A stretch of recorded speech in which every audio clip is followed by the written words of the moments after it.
बिस्मिल्लाहिर्रहमानिर्रहीम इय्याका नअबुदु व इय्याका नस्तईन।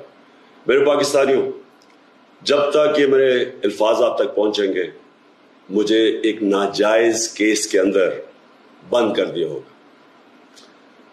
इससे एक चीज आप सबको वाज़ेह हो जानी चाहिए कि पाकिस्तान में जो फंडामेंटल राइट्स हैं, जो हमारे आइन हमें हुकूक देता है, जो जमहूरियत है, वो दफन हो चुकी है।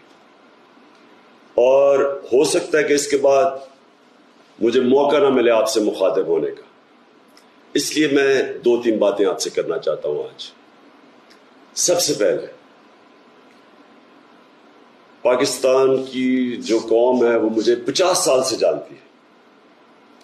मैं पब्लिक में 50 साल से कभी मैंने ना पाकिस्तान के आइन के खिलाफ किया हूं, ना मैंने कभी पाकिस्तान का कानून तोड़ा है।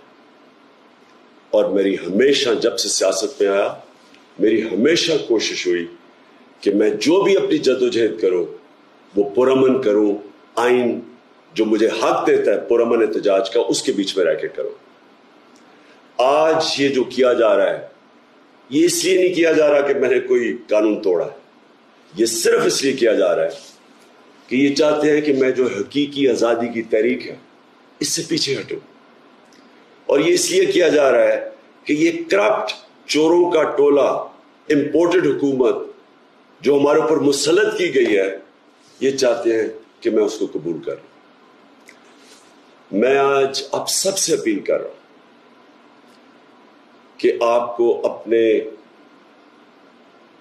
हकूक के लिए, अपनी हकीकी आजादी के लिए सबको निकलना पड़ेगा।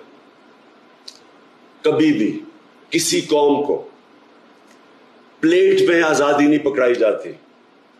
आजादी के लिए जद्दोजहद करनी पड़ती है, जहाद करनी पड़ती है, मेहनत करनी पड़ती है, और वही कौम फिर उसको अल्लाह तोहफा देता है आजादी का। ये वक्त आ गया है कि आप सब अपने हुकूक के लिए निकलें।